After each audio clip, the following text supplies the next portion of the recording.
Ce énième déplacement diplomatique de Félix Tshisekedi. Après son voyage à Washington, le président congolais a achevé une visite en Angola. Au menu, le conflit qui déchire l'est de la République démocratique du Congo. Le président togolais Faure Gnassingbe, médiateur désigné par l'Union africaine, était présent aux côtés du président angolais João Lourenço.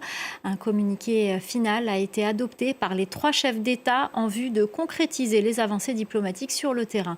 La correspondance à Kinshasa d'Aurélie Bazaraki-Bangula. 2 points importants sont ressortis de cette rencontre. D'abord, l'Angola est mandatée pour engager des consultations avec toutes les parties congolaises concernées par le conflit. L'objectif, c'est d'aboutir à la tenue d'un dialogue national. Alors sur ce point, le président Tshisekedi a été clair. Le dialogue ne pourra se tenir que sur le sol congolais, conduit et organisé par les institutions de la République. Un point de blocage important pour l'opposition dont une partie vit en exil à l'étranger et demande que ce dialogue soit conduit par les églises.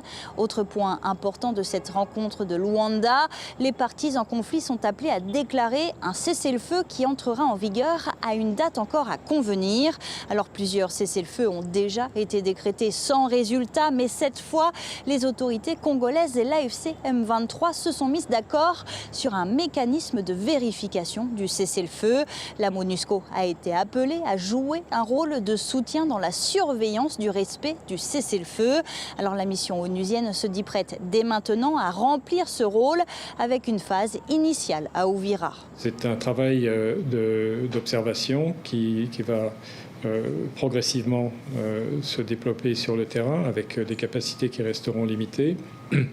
Et ce que souhaite faire la MONUSCO, c'est commencer par, de manière graduelle, encore une fois, par des reconnaissances aériennes sur cette zone. Pour le faire, il faudra que nous ayons toutes les garanties de sécurité de la part des acteurs sur le terrain pour que nos hélicoptères et nos personnels puissent se déplacer sans danger. La MONUSCO ne donne pour l'instant aucun calendrier. La mission onusienne rappelle qu'elle n'a pas les leviers nécessaires pour pousser l'AFC M23, le Rwanda et les autorités congolaises à respecter leurs engagements pris à Washington et Doha.